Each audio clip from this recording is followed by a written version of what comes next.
नमस्कार। तो JEE advance का रिजल्ट आ चुका है और आप लोगों ने बहुत सारे टॉपर्स की रील देखी होगी, बहुत सारे बच्चों के वीडियोस देखे होंगे, मोटिवेशनल वीडियो भी देखे होंगे। लेकिन मैं जो अब आपको एक बच्चे से मिलवाने जा रहा हूँ, उसकी कहानी बड़ी ही मोटिवेटिंग है और बड़ी ही इंटरेस्टिंग है। तो मेरे साथ में है यश पाठक और यश की कहानी मैं इनके मुंह से ही शुरुआत करता हूँ। ये बच्चा अभी एडवांस में बहुत अच्छा परफॉर्म किया है और रैंक जो होती है वो मेरे हिसाब से मायने नहीं रखती। इसमें मायना ये रखता है कि आपने भागना शुरू कहाँ से किया, आपकी जो जीरो लाइन थी वो कहाँ पे सेट थी। तो कुछ बच्चे होते हैं जो बहुत ही पीछे से शुरुआत करते हैं और इतना आगे निकल जाते हैं। तो मतलब 1 साल के अंदर उन्होंने मेहनत करके इतना आगे तक पहुंचना, और वो जो उनकी मोटिवेशनल कहानी है जो बहुत सारे बच्चों को मोटिवेट कर सकती है। तो मिलते हैं अपन यश पाठक से। तो यश, आपका जेईई एडवांस में कैसा स्कोर रहा इस बार, क्या रहा? जेईई एडवांस में सर 107 नंबर थे और रैंक थी 19,541। बहुत बढ़िया, आपको बहुत बहुत शुभकामनाएं। पहले तो मैं आपसे ये जानना चाह रहा हूँ, आपकी जो पिछले साल था विद 12th जो आपका स्कोर रहा था, तो आपने 11वीं 12वीं कैसे करी थी और उसमें क्या स्कोर आया था? पिछले साल तो सर 11-12 स्कूलिंग की थी, जिसमें स्कूलिंग भी अच्छे से नहीं कर पाए थे स्पोर्ट्स के लिए, और एडवांस के लिए तो क्वालिफाई नहीं हुए थे और मेंस में 32 परसेंटाइल थी। तो इस बच्चे ने जेईई मेन की जो अपनी यात्रा शुरुआत करी वो 32 परसेंटाइल से शुरुआत करी। और 32 परसेंटाइल मतलब आप लगभग मान के चलो 9-10 लाख रैंक से, मतलब ये बहुत ही पीछे बच्चा था। और मेरे को थोड़ा थोड़ा याद है कि जैसे मैंने पढ़ाना शुरू किया था तो हम लोग काइनेमेटिक्स पढ़ रहे थे, तो इस बच्चे ने डिमांड रखी थी कि सर पहले मैथमेटिकल टूल भी पढ़ाओ, जो 11वीं के बच्चों को पढ़ाया जाता है जनरली। तो हमने फिर इसको वो भी पढ़ाया। और उसके बाद में जैसे 32 परसेंटाइल थी, फिर आपकी इस साल क्या परसेंटाइल रही? इस साल सर 97.41। 97.41। तो 32 से 97.41 की जो यात्रा है, और 97.41 पे कितनी रैंक थी जेईई मेन में? सर 40,000। 40,000। और जब एडवांस दिया तो क्या रैंक थी? एडवांस 19,000। तो आप देखिए 1 साल के अंदर अंदर 9 लाख से यात्रा शुरू करी हुई और उसको 19,000 पे एंडिंग करना। तो आप इसके पीछे क्या राज रहे, क्या आपने हिडन जो मेहनत करी जो आज ये मुकाम पहुंचे हो? अब सर जैसे 11-12 में मेरे बेसिक्स क्लियर नहीं थे, तो सबसे पहली बात यहाँ के टीचर्स ने बेसिक बहुत अच्छे से क्लियर करे। वो सीधा ऐसे नहीं कि बहुत ज़्यादा हाई फाई पढ़ा दिया, पहले बेसिक से चल के फिर आगे तक पढ़ाया। अब जैसे सभी टीचर्स हैं, 3 टीचर है PCM, तीनों का ही अलग अलग भूमि में अलग अलग सपोर्ट रहा है हमारा।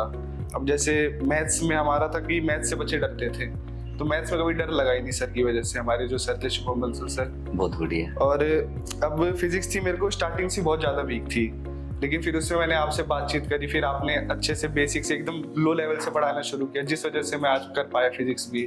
और केमिस्ट्री में तो सर हमारे 2 टीचर थे, त्रिलोक सर और NK सर। TC सर का सर मुझे पढ़ाने का स्टाइल बहुत अच्छा लगता है, क्योंकि पहले वो सब चीज़ बहुत अच्छे से समझाते हैं, फिर क्वेश्चंस कराते हैं, वो भी क्वेश्चंस ऐसे नहीं सीधा अच्छे, एकदम धीरे धीरे, जिससे सारे क्वेश्चन होते हैं हाई, मतलब बहुत अच्छे लेवल तक के। और NK सर ने जो बेसिक को टाइम दिया उतना कोई टीचर नहीं देता केमिस्ट्री में, तो इसलिए बहुत अच्छी केमिस्ट्री, ऑर्गेनिक केमिस्ट्री में, ऑर्गेनिक मतलब कुल मिला के कोचिंग से बहुत अच्छा सपोर्ट रहा। फिर आप यहाँ पे कहाँ रहते थे अलवर में? अलवर में तो सर मैं मॉडुलस के हॉस्टल में रहता था। अच्छा, मॉडुलस के हॉस्टल में रहते थे। और तो ये आप मॉडुलस के हॉस्टल में रहे, तो हॉस्टल में आपको कैसा एनवायरनमेंट मिला और हॉस्टल में क्या शेड्यूल रहता था आपका? हॉस्टल में सर जैसा था कि हॉस्टल में एनवायरनमेंट बहुत अच्छा था कि पढ़ने के लिए कोई आपको डिस्टर्ब नहीं करता था। जो आपका स्टाफ था वो मोटिवेट करता था कि तुम पढ़ो, कोई अगर कोई दिक्कत हो तो हमें बताओ, जिससे हम सपोर्ट कर सके और वो दिक्कत को हटा सके।